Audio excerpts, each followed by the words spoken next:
নমস্কাৰ বন্ধুসকল আজি আমি এইটো ভিডিঅ'ত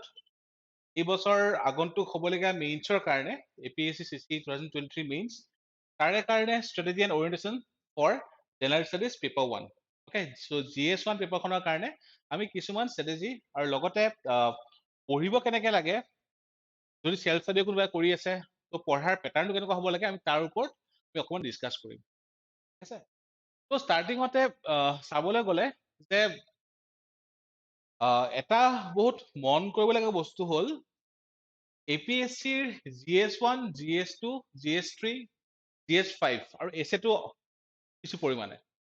এভৰি ইয়াৰ মানে দুটা বছৰৰ পৰীক্ষা হৈ গৈছে তাতে আসাম চেন্ট্ৰিকৰ ইনস্পিৰেশ্যন বহুত বেছি আছে অসমৰ টপিকৰ অ'কে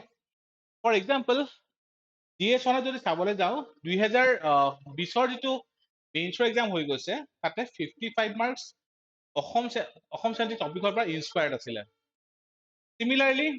যদি চাবলৈ যাওঁ যোৱা বছৰ মেইনছত APSC 2022ৰ মেইনছত এৰাউণ্ড 80 মাৰ্কছ অসম চেন্ট্ৰিক টপিকৰ পৰা ইনস্পায়াৰ্ড আছিলে তো সেইকাৰণে GS-1, GS-2, GS-3 এইখিনি পঢ়োতে আমি অকল তাত থকা টপিকখিনিয়ে নহয় লগতে অসমৰ লগত সংগতি ৰাখি বাকীখিনি বস্তু সমানে কৰি যাব লাগিব আমি এতিয়া ভিডিঅ'টোলৈ আগবাঢ়ো ইয়াতে আমি চাম ক'ত ক'ত আমাৰ অসমৰ পৰা ইনস্পিৰেশ্যন লোৱা হৈছিলে ষ্টাৰ্টিঙত যদি আমি কালচাৰ কওঁ নাও কালচাৰ ষ্টাৰ্ট কৰাৰ আগত আমি ইয়াৰে চ'ৰ্চ কি হ'ব পাৰে সেইটো এবাৰ ডিছকাছ কৰি লওঁ চাওক কালচাৰৰ কথা ক'বলৈ গ'লে GS-1 যিটো UPSC হিষ্ট্ৰীত দিয়া আছে UPSC কালচাৰত দিয়া আছে মেইনছৰ কাৰণে সেই টপিকটো আৰু APSC কাৰণে এখন কিতাপ NCERT ক্লাছ 11ৰ যিখন আছে অ'কে তো Indian art and architecture okay introduction to Indian art and architecture তো তাতে যিখিনি বস্তু আছে তাত যিখিনি ডিটেইলছ দিয়া আছে সেই 6টা বা 7টা চেপ্টাৰত তাৰ পৰা কুৱেশ্যন আহিছে ঠিক আছে দেখিবলৈ পোৱা গ'ল যে 2020ৰ যিটো ফাৰ্ষ্ট কুৱেশ্যন আছিলে number 1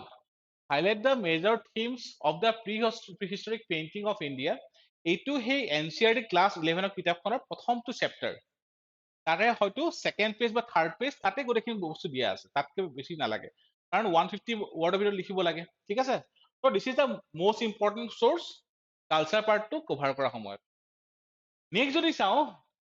illustrate with suitable example how syncretism became part of Indian architecture during medieval period okay. Now চাওক আমাৰ মেইনছৰ চিলেবাছত GS-1ত এনচিয়েণ্ট ইণ্ডিয়া বা মিডিয়েভেল ইণ্ডিয়া বুলি টপিক নাই ৰাইট যি আছে আমাৰ কালচাৰ পাৰ্টৰ পৰা আহে ঠিক আছে তো কালচাৰ এগেইন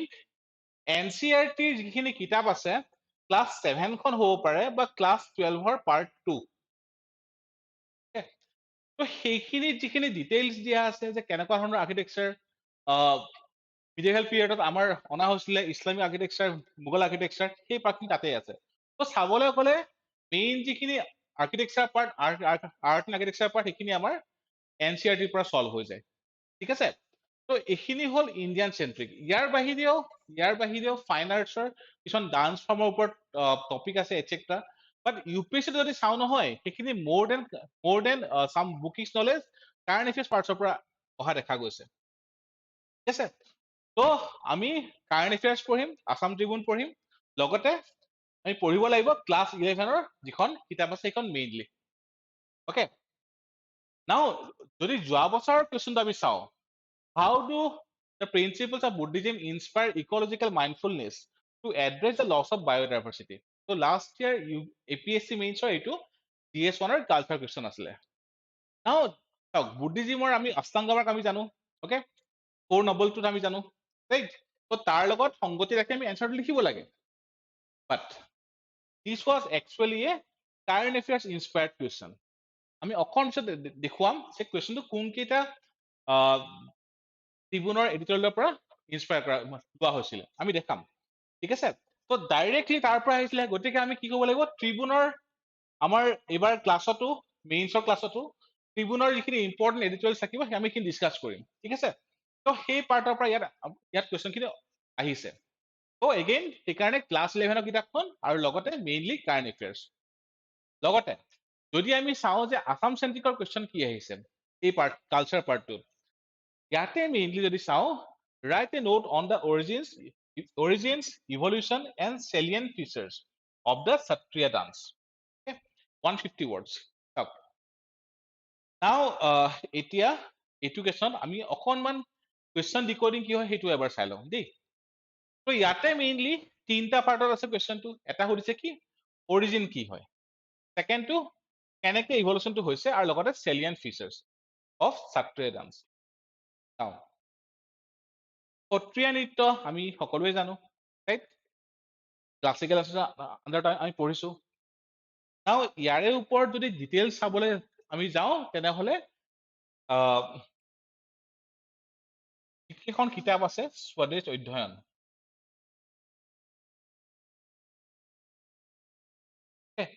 অসম গভৰ্ণমেণ্টৰ বা কাউন্সিলৰ এই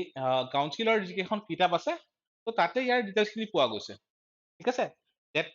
লগতে আমাৰ অসম চেণ্ট্ৰিক কিতাপ আমাৰ নোটছত ইয়াৰ ডিটেইলছখিনি দিয়া আছে আমি ডিসকাস কৰো ক্লাছত তাৰমানে আমি কি বুজিলো ইণ্ডিয়াৰ চেণ্ট্ৰিক যিখিনি আমাৰ আৰ্কিটেকচাৰ আছে আৰ্ট আছে তাৰ লগতে অসম চেণ্ট্ৰিকৰ আমি কোৱেশ্চন চাব লাগিব আৰু সোৰ্সটো মেইনলি কি হ'ব আসাম গভৰ্ণমেণ্টৰ যিবিলাক কিতাপ আছে সেইখিনি আমাৰ হ'ব ঠিক আছে এইখিনি পাৰ্ট লুচেণ্টৰ হেণ্ড আউট বা অসম মেটেৰিয়েল বহুত ভালকৈ আমি সেইখিনি বস্তু বেলেগ বেলেগ পাৰ্টত ভগাই দিছো ঠিক আছে কি কি কোৱেশ্চন আহিব পাৰে এটসেট্ৰা তো সেইকাৰণে চাবলৈ গ'লে এই পাৰ্টটো ইয়েস সহজে হয় ইমান টান নহয় বাট অৰিজিনটো আমি চাব লাগিব যে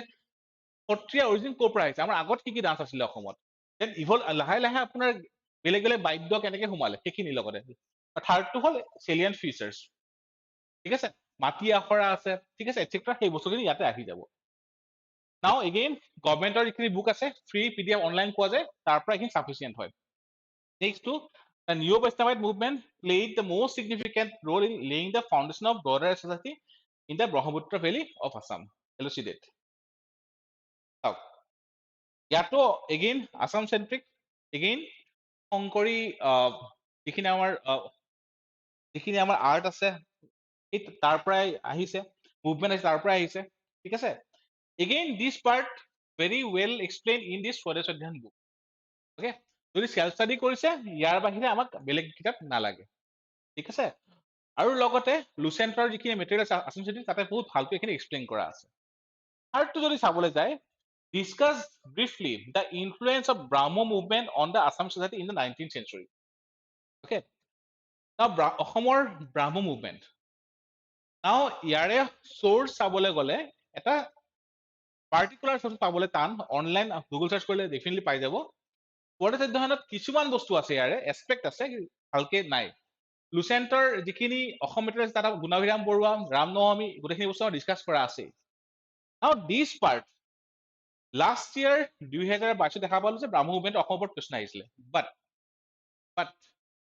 ইয়াৰে এটা কিউ এটা আছে কিউটো কি ব্ৰাহ্ম মুভমেন্টৰ সময়ত ডেফিনেটলি গুণাভিৰাম বৰুৱা আছিলে ঠিক আছে গুণাভিৰাম হেমচন্দ্ৰ এই যুগৰ আছিলে ঠিক আছে লক্ষ্মীনাথ বেজবৰুৱা তেখেতৰ কিছুমান ৰোল আছিলে হয় যোনে জানে লিখিছে বাট আৰু এটা কিউ কি আছিল 2000 আই থিংক 20ৰ GS-5ত এটা কুৱেশ্চন এটা আহিছিলে কুৱেশ্চনটো আছিলে কালীচৰণ ব্ৰহ্মৰ ওপৰত ওকে তো কালীচৰণ ব্ৰহ্মৰ ওপৰত এটা কুৱেশ্চন এটা আহিছিলে ওকে নাও again Kalicharan Brahma he is one of those individual okay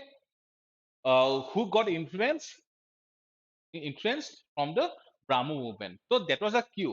so PYQ solve কৰিলে সেইটো বস্তু কোনোবাই পাৰিলে যে কালীচৰণ ব্ৰহ্ম আছে yes বাকিখিনি বস্তু পাবলৈ টান বাট এগেইন আমি এইখিনি বস্তু কিছুমান সোর্স স্বদেশ অধ্যয়ন বা yes আৰু এটা নতুনকৈ আমি দেখা পাইছো যে ক্লাস 6-7 ৰ যিখন সোশিয়াল সায়েন্সৰ কিতাপ আছে অনলাইন সেভাৰ পাই যাব তাতে আকৌ কিছুমান বস্তু ইনক্লুড কৰা আছে ইয়াৰ ভিতৰত ঠিক আছে তো চাবলৈ গ'লে আমাৰ এই কালচাৰ পাৰ্টটোত এনচিইআৰটি ক্লাস 11 মিডিয়েভেলৰ কাৰণে 7 বা 12 পাৰ্ট 2 আৰু লগতে অসম পাৰ্টৰ কাৰণে স্বদেশ অধ্যয়ন এইখিনি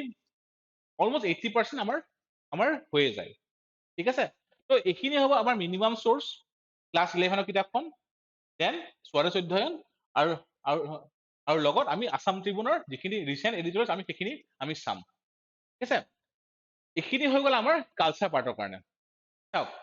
কুৱেশ্যনবোৰত কিছুমান কিৱৰ্ড আছে আমি আনচাৰ টিঙত এটা আমি ফ্ৰী ভিডিঅ' বনাম ইউটিউবত আমি তাতে কিৱৰ্ডবোৰ ডিছকাছ কৰিম ঠিক আছে নাও আমি চাওঁ যে লাষ্ট ইয়াৰ কুৱেশ্যনটো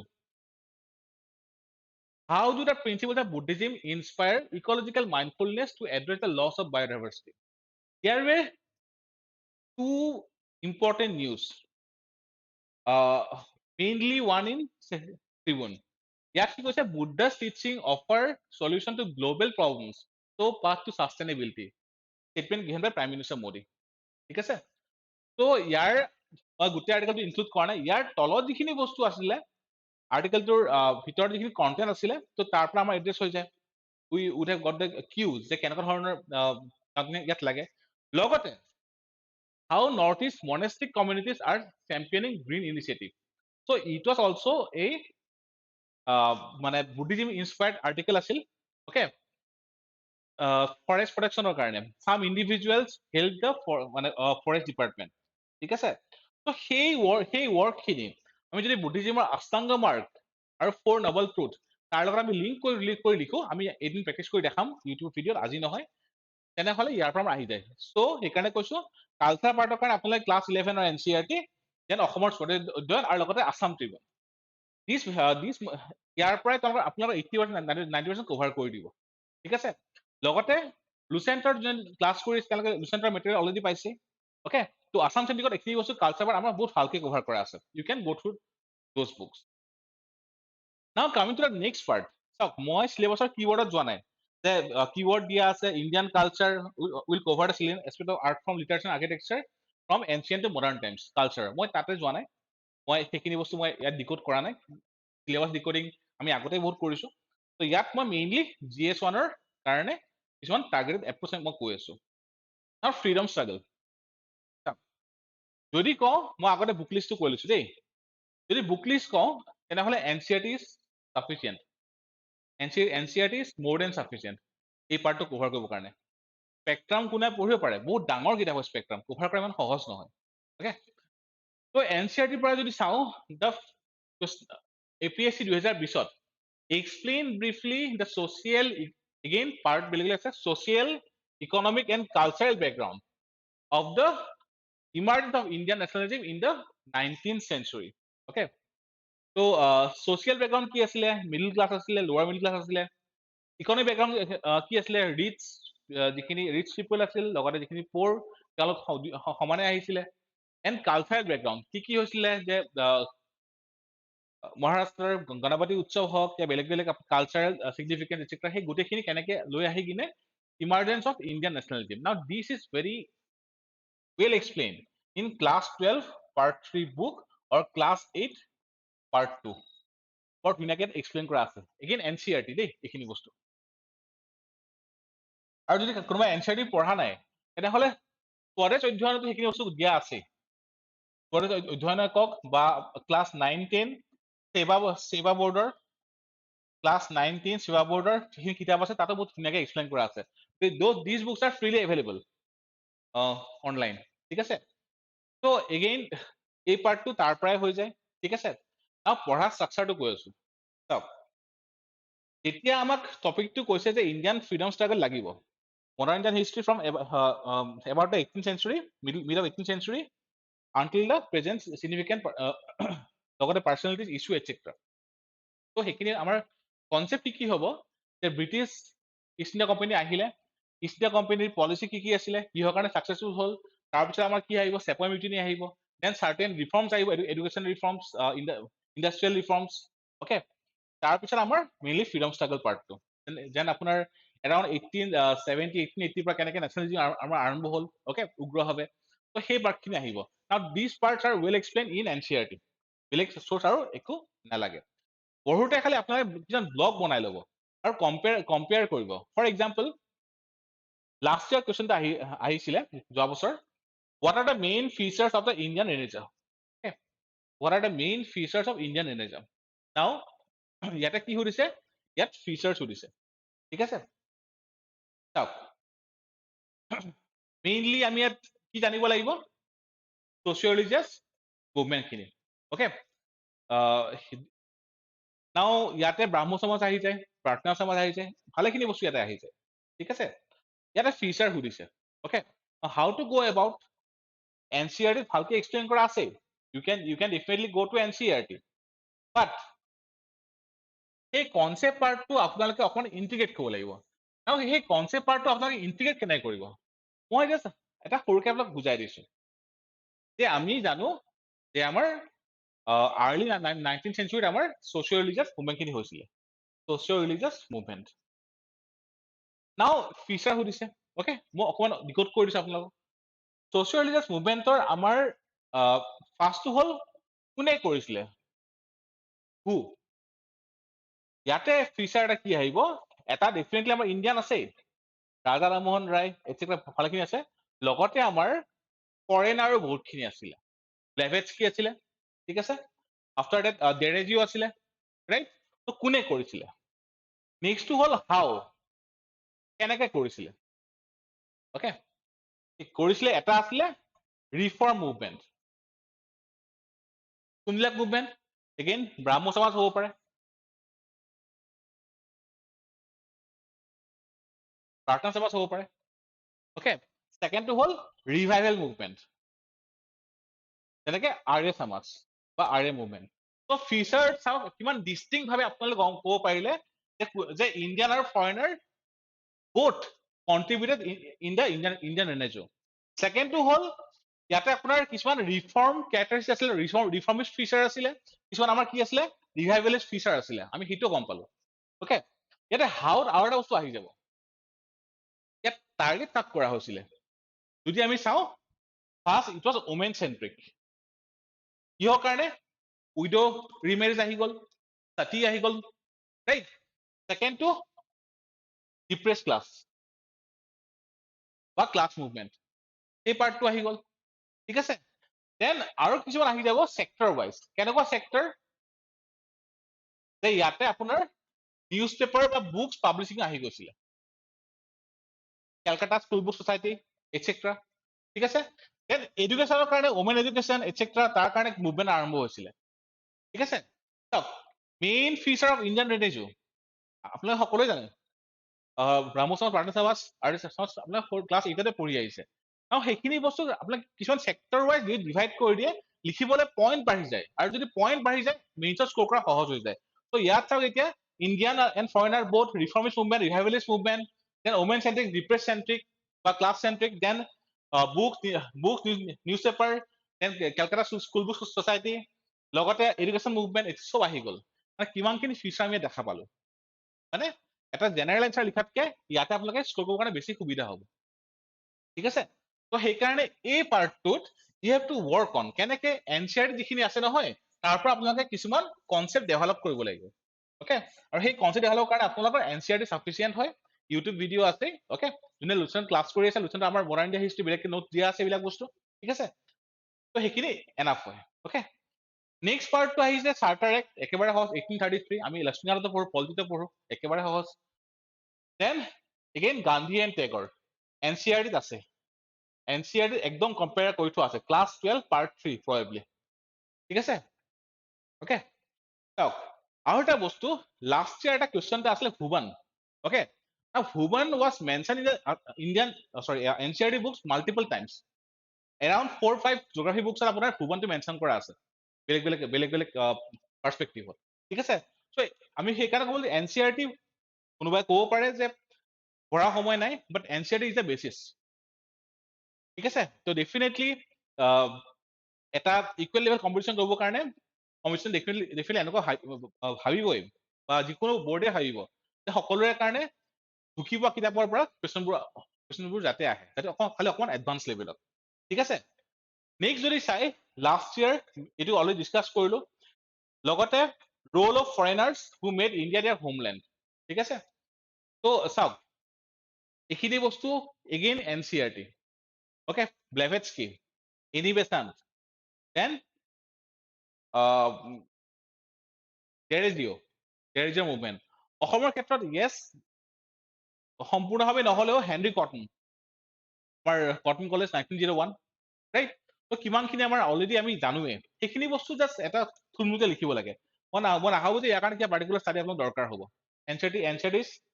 এনাফ তাতকৈ বেছি নালাগে point out the problems of using official sources while writing এইটো আপোনাৰ again NCERT ৰ এখন I think class 12 ৰে হ'ব class 12 part 3 চাগে first chapter টোৱে হয়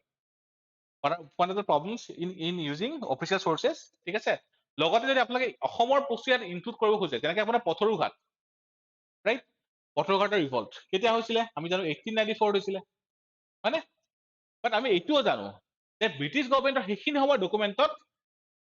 যিমানখিনি মানুহ ঢুকাইছিলে তাতকৈ বহুত কম নাম্বাৰ দিয়া আছে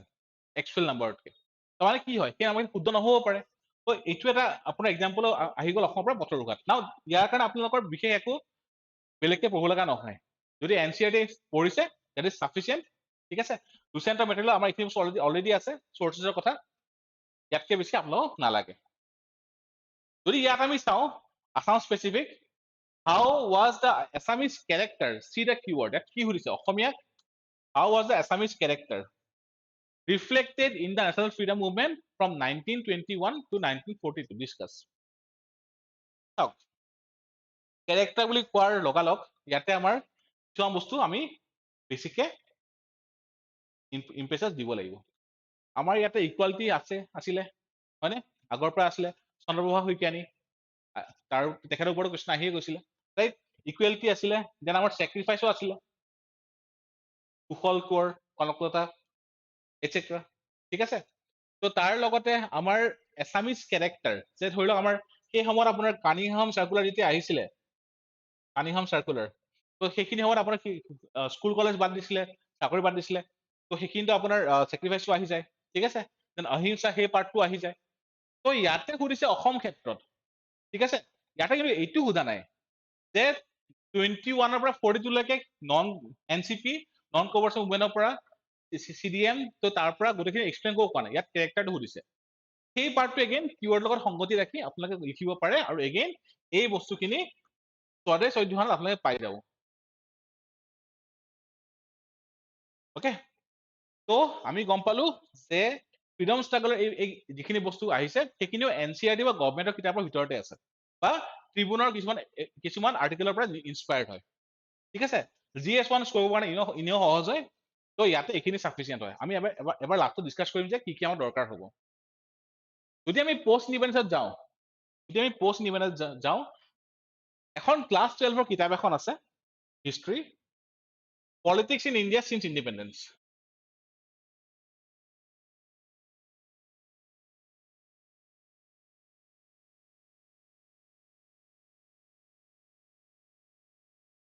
politics in India since independence ঠিক আছে ক্লাছ 12ৰ এতিয়ালৈকে UPSC যিখিনি কুৱেশ্যন আহিছে ওকে পোষ্ট ইণ্ডিপেণ্ডেন্স সেইখনত প্ৰায় মেক্সিমাম সলভ হৈ যায় ওকে তো ইয়াতো যদি দেখা যায় discuss the challenge in the process of integration of princely states with India after independence and evaluate the role of Sardar Patel in it বৰ ধুনীয়াকৈ এইখন কিতাপত বহলাই লিখা আছে ওকে নেক্সট এগেইন 2022ত PYQ অলমষ্ট ৰিপিট খালি ইয়াতে অকণমান ষ্ট্ৰাকচাৰ বেলেগ কৰি দিলে analyze the contribution of Sardar Vallabhbhai Patel in strengthening the Indian nation state ঠিক আছে ইয়াতে সুধিছিলে অকল ইন্টিগ্ৰেশ্যন তো ইয়াতে আকৌ কি সুধি গ'ল ইয়াতে এটাটো আহিয়ে গ'ল ইন্টিগ্ৰেশ্যন এটা আহি গ'ল আপোনাৰ সিকিউৰিটি ডিফেন্স আৰু ইয়াতে আৰু এটা বস্তু কি আহি গ'ল very important the civil service ঠিক আছে তো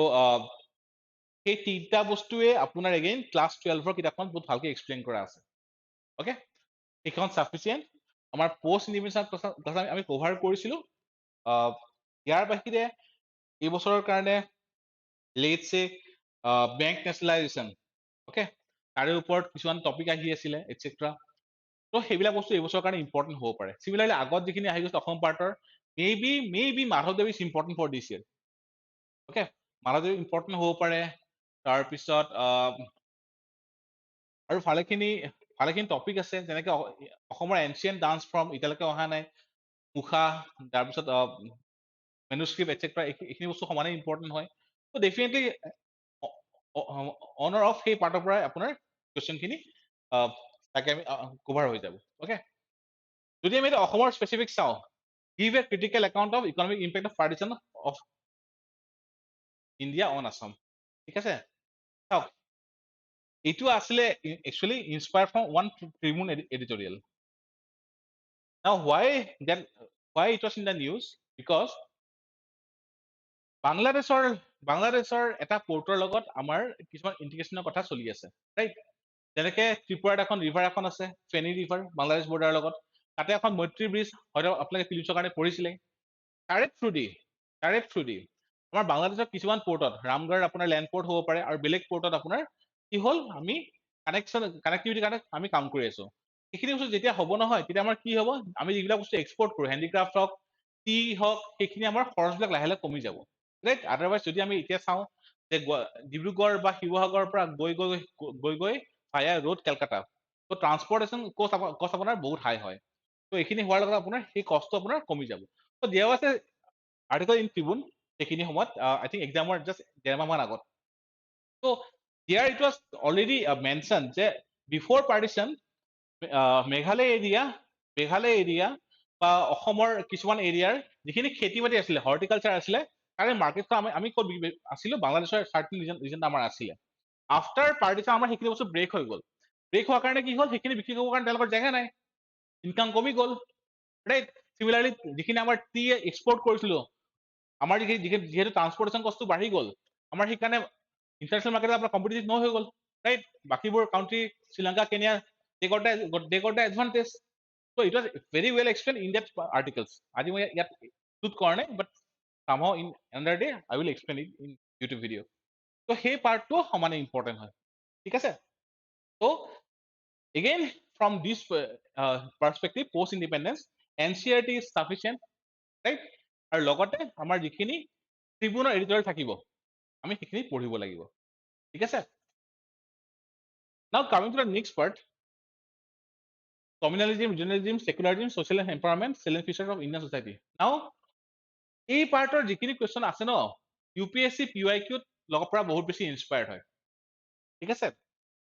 তো PYQ আমি চাব লাগিব UPSC এইখিনি পাৰ্টৰ কাৰণে বাকীখিনিও চাব লাগিব ডেফিনেটলি বাট ইয়াত আপোনাৰ ইম্পেক্ট অলপ বেছি কিয় টপিকবিলাক অকণ গোটা যেনেকৈ কমিউনেলিজিম কি হয় ৰিজনেলিজিম কি হয় ৰাইট সেকুলাৰিজিম কি হয় মেবি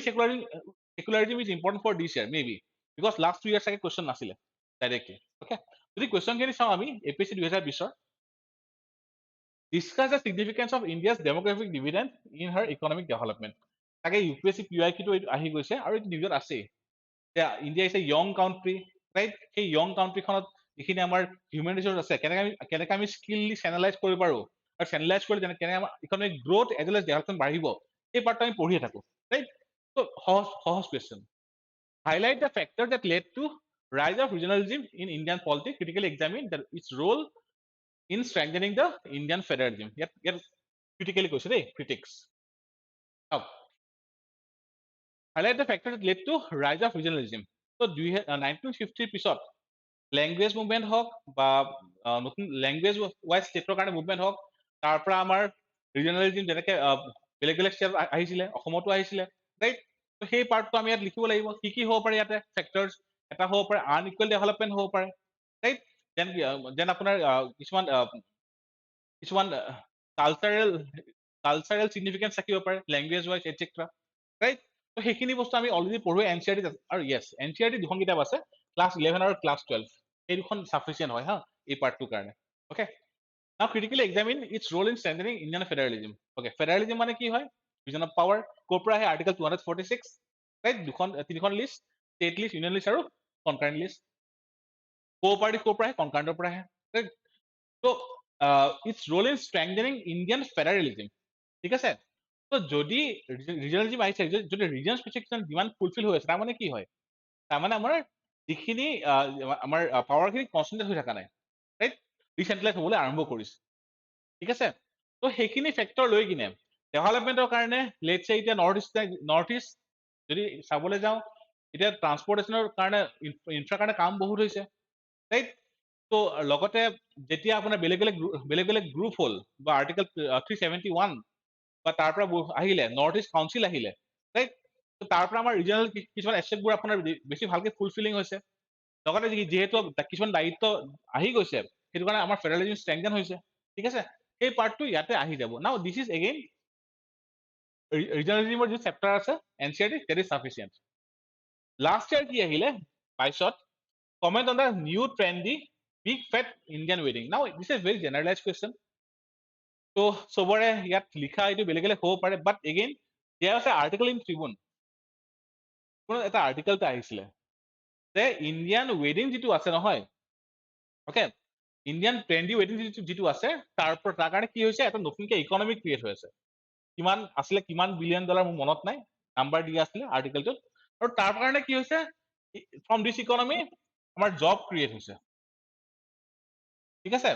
বাট এগেইন ইয়াৰ পৰা আমাৰ কি হৈছে, যদি আমি আৰু এটা এছপেক্ট কওঁ ছ'চিয়েল এছপেক্ট, ইয়াৰ পৰা আমাৰ ছ'চিয়েল ডিভাইডটো বহু ক্ষেত্ৰত বাঢ়া দেখা যায়, ঠিক আছে। দেন কিছুমান আমাৰ ছ'চিয়েল নিগেটিভ ইম্পেক্টটো আছে, ফিনান্সিয়েল প্ৰেছাৰ আহি যায় এটচেট্ৰা, অকে। তো সেইখিনি বস্তু বৰ ধুনীয়াকৈ এক্সপ্লেইন কৰা আছিলে ট্ৰিবিউনত, অকে। তো আদাৰ দেন এনচিআৰটি এই পাৰ্টটো আপোনাক কোনে হেল্প কৰিব, ট্ৰিবিউনৰ এডিটৰবিলাক হেল্প কৰিব, অকে। নেক্সটটো চাওক, মই এই কুৱেশ্যনটো আপোনাক অকণমান ডিকোড কৰিব দেখাই দিছো হা, ডিকোডিং কৰে কেনেকে। তো how to decode, very good question, আৰু it will be very good example to understand what decoding is. ইয়াত চাওক, যোৱা বছৰৰ কুৱেশ্যন হয়তো। Despite various social reform movements and existing legislations, casteism in India refuses to go away. Discuss the major factors responsible for this. Now, this is the type of question where your current affairs learnings, okay, যিখিনি আপোনালোকে মানে input মানে কৰিছে নোটছত, তাৰ পৰা help হ'ব। কিয় help হ'ব চাওক, ইয়াত কুৱেশ্যনটো কি হৈছে, break the question. Despite various social reform movements, মানে আমাৰ ছ'চিয়েল ৰিফৰ্ম মুভমেণ্ট হৈছে, চেলিব্ৰেশ্যন মুভমেণ্ট হৈছে, হয়নে, আৰু বহুতখিনি হৈছে। তো আমাৰ মুভমেণ্টটো ডেফিনেটলি হৈছে, দেয়াৰ আৰ মেনি মুভমেণ্টছ। তো ইন দ্য ইন্ট্ৰ পাৰ্ট ফাৰ্ষ্টতে লিখিব লাগিব যে আমাৰ ছ'চিয়েল ৰিফৰ্ম মুভমেণ্ট হৈছে। নেক্সটটো এক্সিষ্টিং লেজিছলেশ্যন, যে আমাৰ কিছুমান ল অনা হৈছে, কিহৰ ক্ষেত্ৰত, কাষ্টৰ ক্ষেত্ৰত। তো ইয়াতে আপোনালোকে এখন আছে চিভিল ৰাইটছ এক্ট 1955 আৰু SC/ST প্ৰটেকশ্যন এক্ট 1989, ইউ কেন মেনশ্যন। তো ইয়াৰ পৰা এটা পাৰ্ট আহি গ'ল, ঠিক আছে। তো ইয়াত নেক্সট হৈছে ইট কাষ্টিজম ৰিফিউজেছ টু গো এৱে। তো সেইখিনি সময়তে লাষ্ট ইয়াৰ আই থিংক মে জুনৰ সময়ত NCRB ৰিপৰ্ট এটা আহিছিলে, okay. In that report caste related incident বাঢ়িছে তাত এক্সপ্লেইন কৰা আছিলে। তো from your current affairs notes, এই ইয়াৰে যিখিনি ডাটা আছে those you can input, ঠিক আছে। তো ইয়াত চাওক, তিনিটা আমি ভাঙি দিলো ষ্টেটমেণ্টটো। ছ'চিয়েল ৰিফৰ্ম মুভমেণ্ট ইন্ট্ৰত গ'ল, কি হৈছিলে, এক্সিষ্টিং লেজিছলেশ্যন আমাৰ লিখি দিলো কি হৈছিলে, লগতে ৰিফিউজেছ টু গো এৱে আমি ডাটা ৰিপৰ্ট মেনশ্যন কৰি দিছো। তো ইন্ট্ৰ পাৰ্টৰ আপোনালোকে ফুল মাৰ্কছ পাই যাব। নেক্সট চাওক, discuss the major factors responsible for this. Now here you have to go with the main NCRT concept খিনি। আমাৰ ছ'চিয়েল ফেক্টৰ কি কি আছে, ৰাইট, যিটো কাৰণে আমাৰ এইখিনি বস্তু হোৱা নাই। লগতে আমাৰ পলিচি, কিছুমান পলিচিজ যেনেকে আপোনাৰ স্বচ্ছ ভাৰত অনাৰ পিছত লেট্ৰিনছ বনালে হয়, চাফা কোনে কৰিব, সেইকাৰণে লেটাৰ 2P সলিউশ্যনটো আহি গ'ল, 2P সলিউশ্যনছ, ৰাইট। তো সেইখিনি পাৰ্টো ইয়াত আহি যাব, পলিচি মানে পলিচি ৰিলেটেড কিছুমান points, okay. So this is the way you should decode the question and write the answers accordingly. আৰু how to integrate the current affairs data and report with your answers, okay. Now next চাওক, while India's regional and cultural diversity is much celebrated, this has also posed a major challenge in nation building the post independence period. তো যিখিনি ইয়াত আমাৰ post independence কিছুমান মানে issue হৈছে, right, security থ্ৰেটো আহিছে, সেই গোটেইখিনি পাৰ্ট ইয়াতে আহি যাব, ঠিক আছে। বাট এগেইন যোৱা বছৰ এখন ৰিপৰ্ট এখন আহিছিলে, মই NCRB আছিলে চাগে, পাহৰিলো মই, যেতিয়া আপস্পা উঠাই দিছিলে, অকল 4খন ডিষ্ট্ৰিক্টত ৰাখিছিল, তেতিয়া কোৱা হৈছিল যে সেই আমাৰ ভাইলেঞ্চ কমি গৈছিলে। তাতে আপোনাৰ আছিলে যে হয় আগতে কিছুমান ইছ্যু হৈছিলে, বাট মানে ৰিচেণ্টলি সেই ইছ্যুবোৰ আমাৰ এড্ৰেছ কৰা হৈ গৈছে, লাহে লাহে হৈ আহিছে লাহে লাহে, ঠিক আছে। তো হিয়াৰ আমাৰ ৰিজনেল ডাইভাৰ্চিটি আপোনাৰ আছে, নৰ্থ ইষ্টৰ ডাইভাৰ্চিটি কওক, কাশ্মীৰৰ ডাইভাৰ্চিটি কওক, চাউথ ইণ্ডিয়াৰ ডাইভাৰ্চিটি কওক, দেন কালচাৰ ডাইভাৰ্চিটি আছে, বেলেগ বেলেগ কালচাৰ, ফুড কালচাৰ আছে, দেন ফাৰ্ষ্টতে আপুনি এইখিনি ডিফাইন কৰিব লাগিব কি কি ডাইভাৰ্চিটি আছে। নাও চেলেঞ্জ কি হ'ব পাৰে? চেলেঞ্জ আপোনাৰ আমি টপিকৰ পাই যাওঁ, এটা হ'ল কমিউনেলিজিম, ৰিজনেলিজিম, এইখিনি আপোনাৰ আৰু সেকুলাৰিজম কিছুমান বস্তু আপুনি ইয়াত আনিব পাৰে, নিগেটিভ এছপেক্টখিনি, ঠিক আছে? ত' that how you should answer this question. Again answer is sufficient. Now, Assam specific যদি চাওঁ, what are the factors responsible for out migration of rural youths? Do you think this is a positive and inevitable process? So, again, it's a tribune inspired question, current affairs. Why? Because সেইখিনি সময়ত কোভিডৰ সময়ত যেতিয়া maximum খিনি মানুহ অসমলৈ ঘূৰি আহিছিল আমাৰ কোভিডৰ ইম্পেক্টৰ কাৰণে, লেটাৰ আফটাৰ কোভিড ওলাই যাব আৰম্ভ কৰিছিলে, ঠিক আছে? তো ৰুৰেল ইউথ খিনি কৰ্ণাটকা যোৱা, কেৰেলা যোৱা, দিল্লী যোৱা, মুম্বাই যোৱা এটচেট্ৰা, তো ইটছ এ গুড চাইন। কিয় গুড চাইন? যদি তেওঁলোক তালৈকে গৈছে, তেওঁলোকৰ ইকনমিক প্ৰস্পেক্ট দেখিলে বাঢ়িব, ইনকাম বাঢ়িব, ঠিক আছে? ইয়েছ, ঘৰৰ পৰা দূৰত যাব লগা হৈছে, আৰু সেই ইনকামটো আমাৰ টুৱাৰ্ডছ দ্য ষ্টেট আহিব, ষ্টেটৰ ইকনমি ডেফিনেটলি হেল্প কৰিব, ঠিক আছে? তো ফেক্টৰছ কৰিছে আৰম্ভণিতে ফ্ৰম ডেট ৰিপৰ্ট আমাৰ সঁচাকে আউট মাইগ্ৰেশ্যন হৈছিলে, ইউ কেন ডিফাইন যে এজ পাৰ দিছ ৰিপৰ্ট, অ'কে? দেন ফেক্টৰছ কি আছে যে আমাৰ ইয়াতে মে বি ডেভেলপমেণ্টেল ইমানখিনি স্পীড হোৱা নাই, ডেভেলপমেণ্ট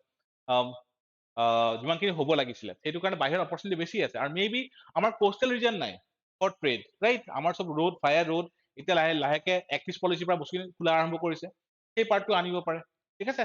দেন আপোনাৰ better opportunity, better income etcetera, সেইবিলাক বস্তু আহি যাব। You think this is positive and inevitable process? তো যেতিয়া এখন চিটি এখন ক্ৰিয়েট হয়, আৰবান এটা এৰিয়া ক্ৰিয়েট হয়, ডিফাৰেণ্ট ৰুৰেলৰ পৰা বহুতখিনি মানুহ ওলাই আহে, আৰু সেইখিনিয়ে চ'ৰ্চ হয় য'ত সেই আৰবান ষ্ট্ৰাকচাৰটো ছাষ্টেইন কৰে, ঠিক আছে? তো ইনএভিটেবলটো হয় বহুত ক্ষেত্ৰত, অ'কে? পজিটিভ কিয় কাৰণে হয়? ইকনমিত পইচা আহিব ন, যদি আমি অসমৰ ইকনমিৰ কথা কওঁ, পইচাটো আহিব বাহিৰৰ ষ্টেটৰ পৰা, ঠিক আছে? তো আমি সেই পজিটিভ এক্সপেক্ট লিখিব লাগিব। তো it is totally current affairs inspired question. নেক্সটটো চাওক, যোৱা বছৰ কি আহিছে? What do mean by, very important দেই এইটো, tribal belt and blocks in Assam, what accounts for tribal land alienation in the state, suggest measures to check this question, okay? Now, চাওক, আমি সদায় কওঁ মেইনছত যি কুৱেশ্যন আহে, নেক্সট টাইম প্ৰিলিমছত তাৰ পৰা ইনস্পেক্ট কুৱেশ্যন আহে। তো ইয়াৰে এটা এক্সপেক্ট কি আছিলে? ভীমবৰ দেউৰী, ফাঁচী দৰবাৰ হল ডিক্লাৰেশ্যন, ঠিক আছে? What do mean by tribal belt and block? কোনো কিতাপত নাই ডাইৰেক্টলি, না চেবাৰ বুকছ ভালকে পাব, ক'ত পাব? ডাইৰেক্ট আপোনালোকে নিউজ পেপাৰ পাব, কাৰেণ্ট এফেয়াৰ্ছ পাব। আৰু লাষ্ট ইয়াৰ এনক্ৰচমেণ্টৰ এগেইনষ্টত কিছুমান ড্ৰাইভ কৰা হৈছিলে, আৰু সেই পাৱাৰটো ক'ৰ পৰা পায়? চাৰ্টেন এক্টৰ পৰা, হয়নে? Assam land and regulation act 1886, okay? Now it was again a Tribune inspired question. ট্ৰিবিউনত ইয়াৰ পৰা ওপৰত বহুতখিনি বস্তু আহিছিলে, মই এইটো এবাৰ দেখাই দিছো। What do you mean by tribal belts and blocks in Assam? What accounts for tribal land alienation? So যোৱা বছৰ চাওক, এইটো পৰীক্ষা হৈছিলে কেতিয়া? 8 জুলাইত। এইটো হ'ল May 26th কুৱেশ্যন, মানে article. High Court stresses making tribal belts and blocks encroachment free, right? Last year encroachment ওপৰত কুৱেশ্যন আছিল, মানে সৰি বহুতখিনি বস্তু চলি আছিল নিউজত, ৰাইট? তো ইয়াতে আপোনাৰ ভালকে ডিফাইন কৰা আছিলে already in this article that there are 17 tribal belts and 30 tribal blocks in Assam. Okay. লগতে ইয়াতে ইটোও কোৱা আছিলে, yes, ইয়াত ইটোও কোৱা আছিলে যে chapter 10 of Assam Land and Revenue Regulation Act 1886 ইয়াতে ডিফাইন কৰা হৈছিলে ট্ৰাইবেল বেল্ট এণ্ড ব্লক। লগতে ইয়াৰে যেটো সুধিছে what do mein tribal belt and block, যদি আমি হিষ্ট্ৰীটো চাওঁ, ইয়াত আপোনাৰ কি আহিব? ৰূপনাথ ব্ৰহ্ম, দেন ভীমবৰ দেউৰী, তেওঁলোকৰ মুভমেণ্ট খিনি। So there is a famous declaration called tribal Khasi Darbar Hall Declaration. Khasi Darbar Hall Declaration. Yes, sir. Last year we covered Bhimber Deuri extensively in our classes. So আমাৰ লাগি আছে যে ইয়াৰ question আহিব পাৰে, ঠিক আছে? তো এই বছৰ আকৌ হিম্বৰ দেউৰী ক'ত আহিছে? আমাৰ প্ৰিলিমছত আহিছে। Now প্ৰিলিমছৰ পৰা certain topics মেইনছত আহিবই, মেইনছৰ question, সেইটো এটা ট্ৰেণ্ডে হয়, এইটো ইউপিএছচি দেখা যায়, এপিএছচিটো দেখা যায়, ঠিক আছে। তো ইয়াতে আমি ডাইৰেক্ট আপোনাৰ এইটো কি আছিলে, এইটো আপোনাৰ directly current affairs inspired question, লগত ছেকেণ্ড পাৰ্টটো চাওক, what accounts for tribal land aliens in the state, ইয়াত গোটেইখিনি ডাটা দিয়াই আছে, ইয়াত হোল ডাটাখিনি ইয়াত দিয়া আছে, ঠিক আছে। লগতে কেনেকে হয় সেইখিনিও দিয়া আছে, ঠিক আছে। suggest measures to check the trend, okay। তো ইয়াতে ভালেখিনি বস্তু আহিব, অসমৰ লেণ্ড পলিচি 2019 আছিল চাগে, প্ৰবলি yes 2019 2019ৰ লেণ্ড পলিচি, তাৰপিছত ব্ৰহ্ম কমিটি এইচএছ ব্ৰহ্ম কমিটিৰ ৰেকমেণ্ডেশ্যন নিউজত চলি আছে এইখিনি বস্তু, সেইটো এটা বেলেগ আৰ্টিকেল আছিলে অলৰেডি, এইচএছ ব্ৰহ্ম কমিটিৰ recommendation and tribal belt and block, আৰু এটা আৰ্টিকেল আছিলে অলৰেডি, ঠিক আছে। তো সেইখিনি পাৰ্ট অসমৰ এই পাৰ্টখিনি ইয়াৰ পৰা কভাৰ হৈ যাব, okay, and these were extensively covered in our classes last year। তো এইখিনি হ'ল যে এই পাৰ্টটো কভাৰ কেনেকৈ কৰিম, হয়তো এতিয়ালৈকে বুজি পাইছে যে হয় এনচিআৰটি আমাৰ ইম্পৰ্টেণ্ট হয়, চেবা বস্তু আমাৰ ইম্পৰ্টেণ্ট হয়, লগতে আমাৰ ট্ৰিবিউনৰ এডিটৰিয়েলত ট্ৰেক ৰখাটো আমাৰ সমানে ইম্পৰ্টেণ্ট হয়, ঠিক সাধনা মেইন চিয়াৰৰ টেচিছ আমাৰ আৰম্ভ হ'ব 10 এপ্ৰিলৰ পৰা, okay, you can contact the authorities. Now গ্লবেলাইজেশ্যনৰ ওপৰত যদি চাওঁ ন, দেয়াৰ ইজ এ ট্ৰেণ্ড, কেনেকুৱা ট্ৰেণ্ড, ইয়াত চাওক 2020 কি সুধিছে, examine the impact of globalization on Indian tribal societies, this is the tribal, ঠিক আছে। 22 কি হৈছে tribal belt and block, okay, তো আমি চেক্টৰেল যাব পাৰো। 2022 কি সুধিছে, how India is contributing to the globalized world with its development ethos, because last year G20 আছিলে, তো দেব কুটুম্বকম, অ'কে। তো ট্ৰাইবেল ছচাইটিৰ ওপৰত আহিলে, আমাৰ ভেলুজ ইথছৰ ওপৰত আহিলে, চিমিলাৰ কুৱেশ্যন আমাৰ GS-4টো আহিছে। তো সেইকাৰণে এই বছৰ মে বি আপোনাৰ যিখিনি চিনিয়ৰ চিটিজেন হয় সেইটো আহিব পাৰে, ওমেনৰ ওপৰত কুৱেশ্যন আহিব পাৰে, ঠিক আছে। তো আমি সেই চেক্টৰেল এনালাইচিছটো যদি কৰি দিওঁ আমি ট্ৰেণ্ডটো গম পাই যাওঁ, okay. Now coming to the next part, role of women's organisation, okay. Write a note on feminisation of labour in India, বহুত চলি আছিলে এইখিনি সময়ত, এগ্ৰিকালচাৰ ইমানখিনি আছে, ফেমিনাইজেশ্যন অফ লেবাৰ ইমানখিনি হৈছে, হায়াৰ ইমানখিনি হৈছে, প্ৰাইভেট কোম্পানীত অনলি 25% আছে মানে ফিমেল লেবাৰ ফৰ্চ, বহুতখিনি ডাটা অলৰেডি আছিলে, ৱৰ্ল্ড বেংকৰ ডাটাও আছিলে। To using those current affairs data you can write দিছে, এইবিলাক বস্তু আপোনালোকে কোনো ডাইৰেক্ট বুকছত সহজে নাপায়, ঠিক আছে। নেক্সট চাওক, এগেইন 2022 কি সুধিছে, do you see Indian women as untapped human resource, দেখাত এনেকুৱা লাগে বহুত general question, but no, again it's a Tribune inspired question, Assam ট্ৰিবিউনৰ কিছুমান এডিটৰিয়েল, এনেকুৱা এডিটৰিয়েল। তো তাত কোৱা হৈছিলে there is a report, okay, ওমেনৰ পাৰ্টিচিপেশ্যনৰ ওপৰত, লেবাৰ ফৰ্চ পাৰ্টিচিপেশ্যনৰ ওপৰত, যে প্ৰাইভেট কোম্পানী এটা যদি যদি ইকুৱেলিটি আহি যায় তেনেহ'লে ইনকাম হওক বা এফিচিয়েঞ্চি হওক বহুতখিনি বাঢ়ি যায়, ইয়াৰ হৈছে ৰিপৰ্ট। তো সেই ৰিপৰ্ট যদি আপোনাক মনত ৰাখি থয়, তাৰ ডাটা যদি ইয়াত ইউজ কৰে, you can write a very good question, very good answer. Untapped human resource কিয় হয় সেইটো এটা আহি যাব, কিহৰ কাৰণে। তো চাওক, যদি ওমেনখিনি ওলাই আহে সমানে ৱৰ্ক ফৰ্চত, ডেফিনেটলি আমাৰ ৱৰ্ক ফৰ্চত আমাৰ হিউমেন ৰিচোৰ্চ বেছি থাকিব, হিউমেন ৰিচোৰ্চ বেছি থকাৰ লগালগ কি হ'ব, আমাৰ ইকনমিটো বেছিকৈ গ্ৰ' কৰিব, গ্ৰ'থটো স্পীডি হ'ব, ডেভেলপমেণ্ট বেটাৰ হ'ব, ৰাইট। তো সেইখিনি বহুত again it's a Tribune inspired current affairs question. নেক্সটটো চাওক, in order to make women's organisation free from gender bias, inclusion of male members needs to be encouraged, comment, again it's a tribune inspired question, okay। তেনেকে I forgot the freedom struggle leader যোনে কৈছিলে, but who was a part of a women organization, I forgot the name। তো তেতিয়া এজন মেল মেম্বাৰে ওমেনৰ গ্ৰোথৰ কাৰণে, ডেভেলপমেণ্টৰ কাৰণে, স্কিলৰ কাৰণে, এডুকেশ্যনৰ কাৰণে বেছিকৈ ইম্পেচাছ দিয়ে, তেতিয়া বেছিকৈ ফ'কাছ হয় মোৰ দেন ওমেন চেন্ট্ৰিক যদি থাকে। তো there was a certain, I forgot news also' and also' আমাৰ এনচিআৰটি বা চেবা বস্তুৰ কিছুমান টপিক আছে যে দিছ লিডাৰ এটা ওমেন গ্ৰুপছৰ মেম্বাৰ আছিলে and he work for betterment of women's position, ঠিক আছে। তো those things will come in history, সেই নলেজবিলাক। Now,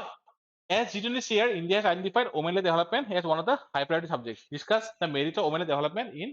the context of India. Again, those reports, totally current affairs. ট্ৰিবুন আপোনালোকে ভালকে পঢ়িবই লাগিব ঠিক আছে এই পাৰ্টটোৰ কাৰণে তো 2020ত কক 22ত কক যিখিনি কুৱেশ্যন আহিছে এই পাৰ্টৰ ওমেনৰ ক্ষেত্ৰত বিশেষকে এইখিনি বস্তু কি হয় ট্ৰিবুন ইনস্পায়াৰ্ড হয় ট্ৰিবুনৰ আৰ্টিকেল ইনস্পায়াৰ্ড ঠিক আছে সিমিলাৰলি যদি মনত আছে আপোনালোকৰ যোৱা বছৰ প্ৰিলিমছত 2022ৰ প্ৰিলিমছত 22ত যিটো সৰি 20ৰ প্ৰিলিমছত তো অভিযাত্ৰীৰ ওপৰত কুৱেশ্যন এটা আহিছিলে ৰাইট সেই কিতাপখন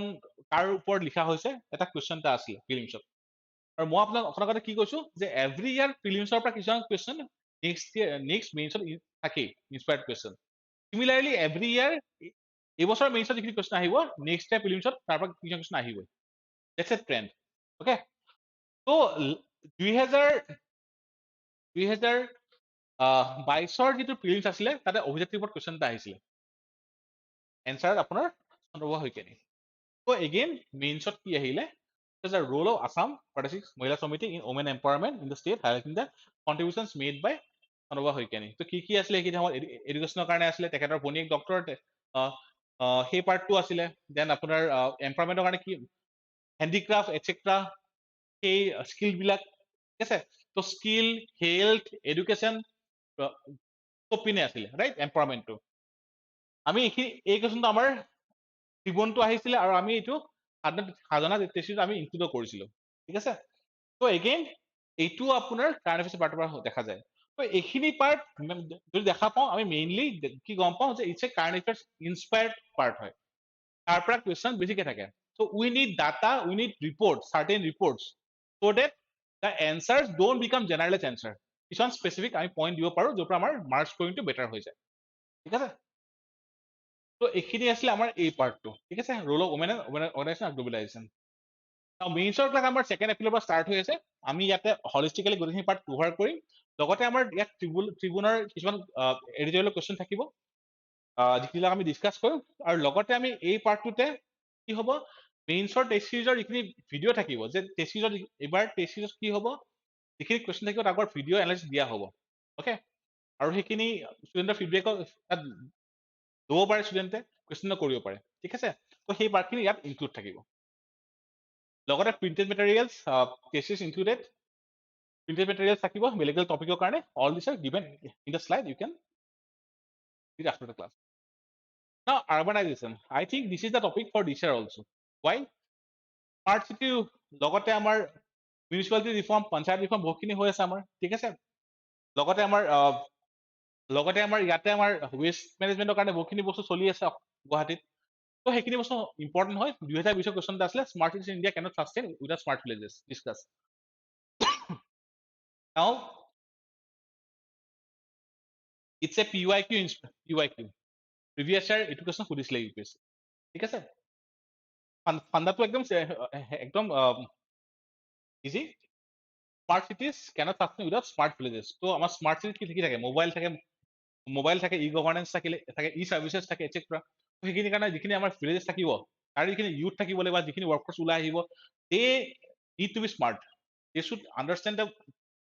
working on the different apps কেনেকৈ ৱৰ্ক কৰে কেনেকৈ চাৰ্ভিচবিলাক প্ৰভাইড কৰিব পৰা যায় এটচেট্ৰা তো ৰিপৰ্টো আছিলে নীতি আয়োগৰ ইজি কুৱেশ্যন আছিলে এইটো লাষ্ট পিছত নাও এইখিনি হৈ গ'ল আমাৰ ছ'চাইটিৰ পাৰ্টখিনি ঠিক আছে তো society mainly NCERT class 11 class 12 আৰু কাৰেণ্ট এফেয়াৰ্ছ অ'কে তো এইখিনি চাফিচিয়েণ্ট হয় তো এই পাৰ্ট আপোনালোকে বেছিকে ৱৰ্ক কৰা দৰকাৰ নহয় চাওক GS-2 আমি ডিছকাছ কৰিম কালিৰ পৰহি that's a tough paper those are why because বহুত বেছি ডাইনামিক হয়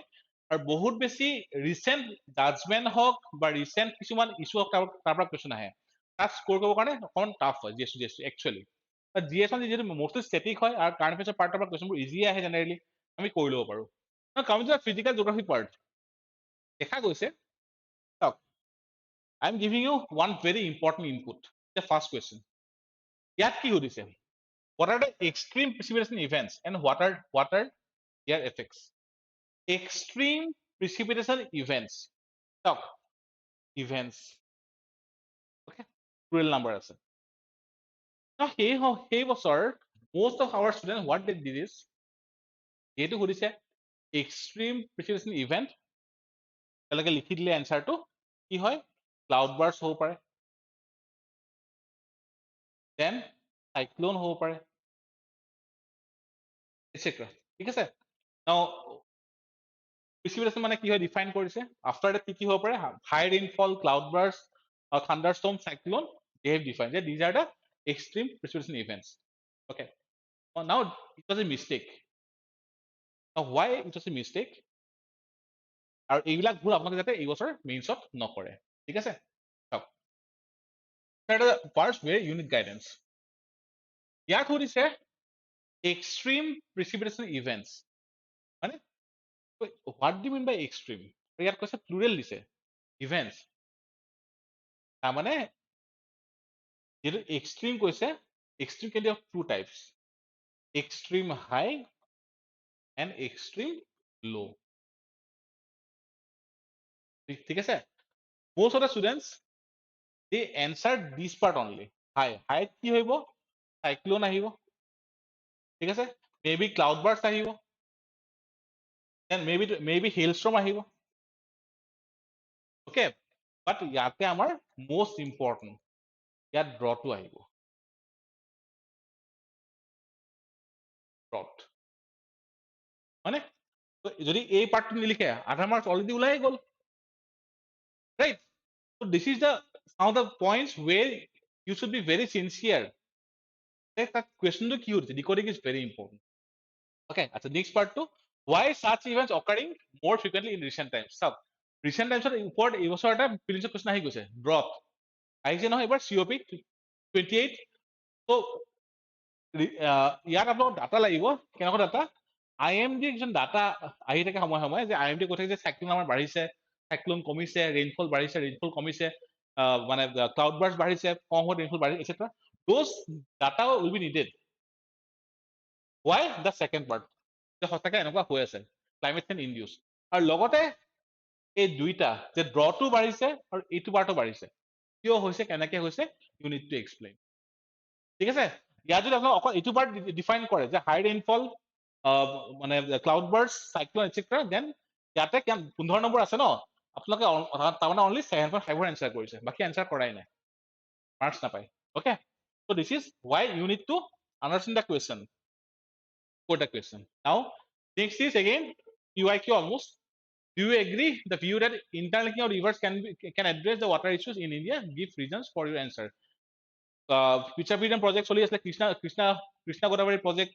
interlinking project চলি আসলে ইমান নিউজত, so directly current affairs. What role would you suggest for panchayat institutions in earthquake preparedness? Okay, so এইটোও current affairs question হয়, why? 2022 অসমে কি এখন পলিচি আনিলে, Assam disaster management policy plan 2022, ঠিক আছে। তাত চাৰ্টেন হাইলাইটছ এনেকৈ ইনক্লুড কৰিছিলে, PM's 10-point agenda, Sendai framework, হিউগৰ কিছুমান পাৰ্ট, এটচেট্ৰা, ভালেমান বস্তু, আৰু সেই পাৰ্টটোত আপোনাৰ লোকেল লেভেলত ডিজাস্টাৰ ৰিস্ক ৰিডাকশ্যন, তাৰ কাৰণে কিছুমান প্ৰচেছৰ কথা কোৱা হৈছিলে, okay. So it's a current affairs inspired question. This was directly আমি টেষ্টত দিছিলো, সাধনা টেষ্টত আমি দিছিলো এইটো question. So it's a current affairs question. Next to discuss the process through which the earth atmosphere system maintains heat balance. Now it's a very conceptual question. So ইয়াত হৈছে heat balance মানে, so heat balance ৰ ক্ষেত্ৰত, right, heat balance মানে কি হয় আৰু কেনেকে হয়, চাওক ইয়াত কি হৈছে, earth atmosphere system maintains heat balance. ইয়াতে আমি হিট কেনেকে হয়, কেনেকে আহে, আপোনাৰ আমি পঢ়িছো, 4টা প্ৰচেছ আছিলে, ৰাইট, NCERT আছে, ভালকে আছে, ক্লাছ 11 কিতাপখনত। এটা কি হয়, ৰেডিয়েশ্যন হয়, হয়নে, কনভেকশ্যন হয়, হয়নে, দেন এডভেকশ্যন হয়, ৰাইট। তো সেই গোটেইখিনি 4টা প্ৰচেছ ইউনিট টু ডিফাইন, লগতে আমাৰ কিছুমান আকৌ বস্তু আমাৰ ডাইনামিক হৈ যায়, কেনেকুৱা ডাইনামিক, আমাৰ কিছুমান বস্তু আছে অচেন কাৰেণ্ট, সেই অচেন কাৰেণ্ট, কোল অচেন কাৰেণ্ট যেতিয়া যায় তাত এটমস্ফিয়াৰ ঠাণ্ডা কৰি দিয়ে, যেতিয়া ৱাৰ্ম অচেন কাৰেণ্ট যায় গৰম কৰি দিয়ে, বৰষুণ বাঢ়ি যায়, ঠিক আছে। সেই বস্তুবোৰ ইয়াতে ইণ্টাৰলিংক হৈ আছে, অকণমান এইবিধ টাফাৰ কুৱেশ্যন কনচেপ্ট লাগিব, ঠিক আছে। তো those 4 process of heat balance, আৰু লগতে ওচেন কাৰেণ্ট আৰু লগতে ইয়েছ ট্ৰেড উইণ্ডৰ কিছুমান সৰু সৰু ইম্পেক্টটো আহিব কেনেকে আপোনাৰ মানে সেই বেলেঞ্চিঙত হেল্প কৰে অ'কে ইটছ এ ক'ব গ'লে অকণমান ডিফিকাল্ট কুৱেশ্যন আছিলে ক'ব গ'লে বাট ক্লাছ 11ৰ যিখন জিঅ'গ্ৰাফী আছে তাৰ পৰা হৈ যায় তো আমি যদি জিঅ'গ্ৰাফী এই পাৰ্টটো চাওঁ নহয় গম পাওঁ যে মেইনলি কাৰেণ্ট এফেয়াৰ্ছ আৰু ক্লাছ 11ৰ NCERT তাতকৈ ওপৰত নালাগে okay we cover this topics last in the classes নাও coming to the Assam static course it will be starting shortly যিহেতু GS-1 GS-2 GS-3 GS-4 অকণমান পাৰ্ট মেবি আৰু GS-5 চবতে দৰকাৰ হয় okay it will help you in all the papers আৰু লগতে অসম চেন্ট্ৰিকৰ কি দেখা পালো every year তো যদি আমি চাওঁ the second page itself so every year around 33% of the total marks is coming from Assam part so Assam part to আপোনালোকৰ strength কৰাবলৈ বহুত বেছি important you can definitely join the course or definitely you can study self study the Assam static books of Assam government or say by APSC এইখিনি পঢ়িলে আপোনালোকৰ ভালেখিনি সুবিধা হ'ব okay now resources factors and industrial location ইয়াতে mainly দুখন NCERT you will need to study এখন হ'ল class 8 ৰ NCERT resources তো ইয়াতে আছে যে কেনেকৈ আপোনাৰ resources কেনেকৈ আপোনাৰ interlinked হয় বস্তুখিনি ঠিক আছে আৰু second part টো হ'ল class 12 ৰ এখন কিতাপ এখন আছে NCERT people and economy these two are more than sufficient আৰু লগতে ইয়াত আপোনাক again কি লাগিব current affairs আৰু ৰিচেণ্টলি দেখা গৈছে ট্ৰেণ্ডটো যে প্ৰিলিমছতো হ'ল কাৰেণ্ট এফেয়াৰ্ছৰ ইনস্পায়াৰ্ড কুৱেশ্যন বহুত আছিলে লাষ্ট টাইম মেইনছতো আছিলে ত' current affairs you have to cover holistically by the way in our recent mains classes will cover the current affairs ত' ইয়াতে চাওক highlight the geographical underlying geographical factors influence the distribution of population rivers আছে resource আছে then ক্লাইমেটটো কিমান easy হয় tough হয় সেই বস্তুটো আছে ইজি কুৱেশ্যন এগেইন ক্লাছ 8ৰ পৰা চল্ভ হৈ যায় NCERT assess the role of government of India in biodiversity protection now it's a kind of মানে geography question হয় current affairs question হয় তো ইয়াতে আপোনাৰ maybe policy part আহিব the article 48A fundamental duty then 21A যিখিনি আপোনাৰ নাগাৰ যে জাজমেন্ট আছে সেইখিনি পাৰ্টো আহিব maybe so it's a kind of মানে by the way ভালকে ডিফাইন কৰা আছে education Third, two natural resources of renewables in India are not always the one with highest levels of economic development. Explain. It's a very kind of conceptual question. It's a again class 12 for the kitab ase people and economy will help you in solving this question. Okay. মই ইয়াৰে মই details of এতিয়া নাযাওঁ যদি চাওঁ আমি অসমৰ specific examiner challenges faced by the metal industry in Assam, what measures you suggest to make it a vibrant economic sector? Assam পাৰ্টত আমি ভালকৈ কভাৰ কৰিছিলো আৰু লগতে it's a topic which is well explain in Swadesh অধ্যয়ন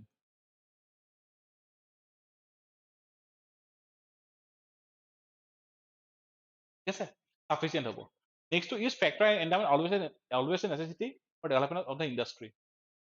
এই পাৰ্টটো আমি ছ'চাইটিত কভাৰ কৰিছিলো অ'কে এগেইন ক্লাছ 8ৰ যিখন কিতাপ আছে নহয় ৰিচোৰ্চেছ তাতে আপোনালোকে ইয়াত ভালকৈ পাই যাব yes last year maybe tribunal editorial আহিছিল তাৰ পৰা ইনস্পায়াৰ্ড হয় বাট মেবি ষ্টেটিকৰ পৰা ইয়াত এইটো এনচাৰ হৈ যায় অ'কে তো এইখিনি পাৰ্টত আমি কি দেখা পালো ইয়াতেও মেইনলি এটা হ'ল কাৰেণ্ট এফেয়াৰ্ছ আৰু ছেকেণ্ড পাৰ্টটো হ'ল ক্লাছ 8 ক্লাছ 12 জিঅ'গ্ৰাফী কিতাপ ষ্টেটিক NCERT সেইখিনি চাফিচিয়েণ্ট হয় to answer all the question okay coming to next part okay ethics class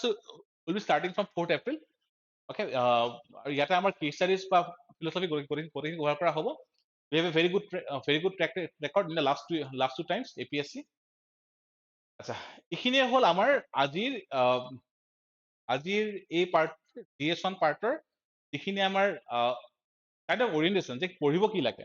যদি আমি যদি এতিয়া এইখিনি বস্তু সামাৰাইজ কৰো তেনেহ'লে এটা আমাৰ টপিক কি থাকিব এটা আহিব হিষ্ট্ৰী এটা আহিব সোসাইটি এটা হ'ল geography now for all these three topics one single source will be very helpful for you that is Assam Tribune. Assam Tribune will help you immensely here in data we will discuss the important editorials in our classes mains classes okay বহুত বেছি important হ'ব লগতে অসম পাৰ্টৰ কাৰণে you will need to study স্বদেশ অধ্যয়ন। এখন আপোনালোকে এনেও GS-5 কাৰণে পঢ়িবই লাগিব। ওকে, প্লাছ লুচেণ্টৰ যিখিনি আছাম মেট্ৰিক্স আছে it will help you immensely। ঠিক আছে, তো এইখিনি পঢ়িবই লাগিব, স্বদেশ অধ্যয়ন আৰু Assam Tribune. Okay, at least minimum. হিষ্ট্ৰীৰ কাৰণে ক্লাছ 11ৰ introduction to art and architecture, right? Fine আৰ্টছৰ কিতাপ হয়। লগতে ক্লাছ 12ৰ পাৰ্ট 2, ক্লাছ 12ৰ পাৰ্ট 3 পঢ়িব লাগিব। ঠিক আছে, লগতে হিষ্ট্ৰীৰ কাৰণে ক্লাছ 12ৰ কিতাপ এখন আছে, politics in India since independence.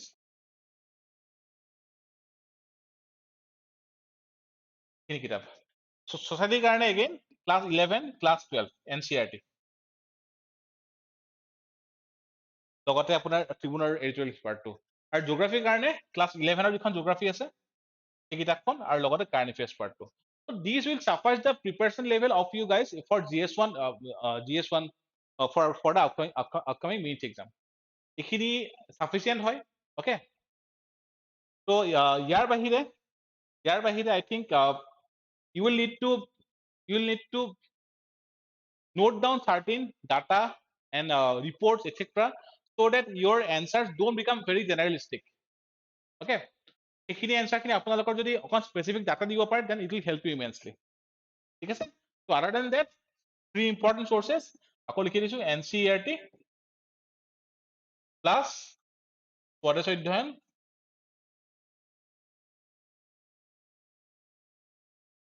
তাৰ লগত লুচেণ্টৰ আছাম পাৰ্ট আছে, আৰু লগতে থাৰ্ডটো হ'ল আছাম ট্ৰিবিউন।